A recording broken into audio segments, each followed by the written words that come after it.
या आपसे कोई पूछता है कि पाई किसे कहते हैं, पाई दिवस कब मनाया जाता है, पाई की खोज किसने की, तो इस वीडियो में हम लोग इन सभी प्रश्नों को एक एक करके जानकारी करेंगे। सबसे बड़ी पहली बात है कि हम लोग पाई कहते किसे हैं ये जानना है। तो पाई वृत्त की परिधि और वृत्त के व्यास के अनुपात को हम लोग पाई कहते हैं।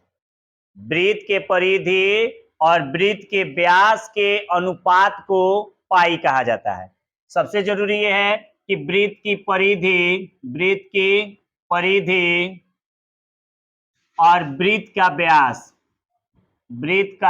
व्यास इक्वल टू पाई, यानी वृत्त का जो परिधि होता है और वृत्त का जो व्यास होता है, दोनों को जब भाग किया जाता है, भाग करने के बाद से जो हमें मान प्राप्त होता है, जो हमें राशि प्राप्त होती है, उसी को हम लोग क्या कहते हैं, पाई कहते हैं। देखिए ध्यान से, आपको पता होना चाहिए कि वृत्त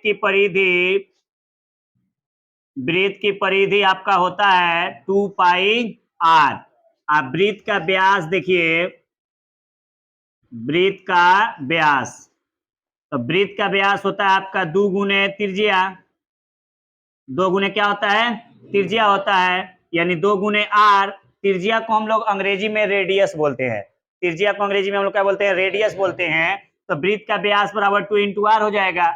इसको अगर हम लोग बॉक्स में कर देते हैं, क्योंकि ये फॉर्मूला है, फिर हम लोग देखेंगे, इस पे आते हैं, या वृत्त की परिधि, तो वृत्त की परिधि 2 पाई आर, वृत्त का व्यास वृत्त का व्यास इक्वल टू क्या है, 2 आ रहा है, 2 गुने आर, तो ये 2 से ये 2 कटेगा, आर से आर ये कटेगा, बराबर में पाई था, यानी पाई के बराबर हमारा क्या आ गया, पाई आ गया। तो इसका हम लोग आसान, बहुत सरल भाषा में इसका डिफिनेशन दे सकते हैं कि जब वृत्त के परिधि में वृत्त के व्यास से भाग किया जाता है और जो मान प्राप्त होता है, उसी को हम लोग पाई कहते हैं, उसी को हम लोग क्या कहते हैं, पाई कहते हैं।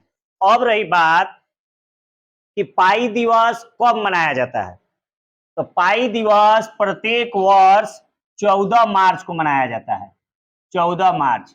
इसको एक ट्रिक के माध्यम से या एक थोड़ा सा दिमाग लगाएंगे। हमको पता है कि पाई का मान 22/7 होता है और पाई का मान 3.14 होता है ना, 3.14। तो ये 3 ये इसको मान लीजिए 14 तारीख, ये तीसरा महीना। पाई जो है अपने मान में ही बता दिया कि हम कब आते हैं, 14 तारीख तीसरा महीना को आता है। पाई का मान 3.14 होता है ना, तो 14 तारीख तीसरा महीना में, यानी पाई दिवस हमको प्रत्येक मार्च में, यानी हर एक साल 14 मार्च को पाई दिवस मनाया जाता है। पाई जो है खुद एक अपरिमेय संख्या है, पाई जो है एक अपरिमेय संख्या है, लेकिन पाई का एक वैल्यू आता है 22/7। तो 22/7 जो होता है क्या होता है, वो अपरिमेय संख्या होता है, लेकिन केवल पाई का जिक्र अगर किया जाएगा तो पाई जो होगा क्या होगा, एक अपरिमेय संख्या होगा।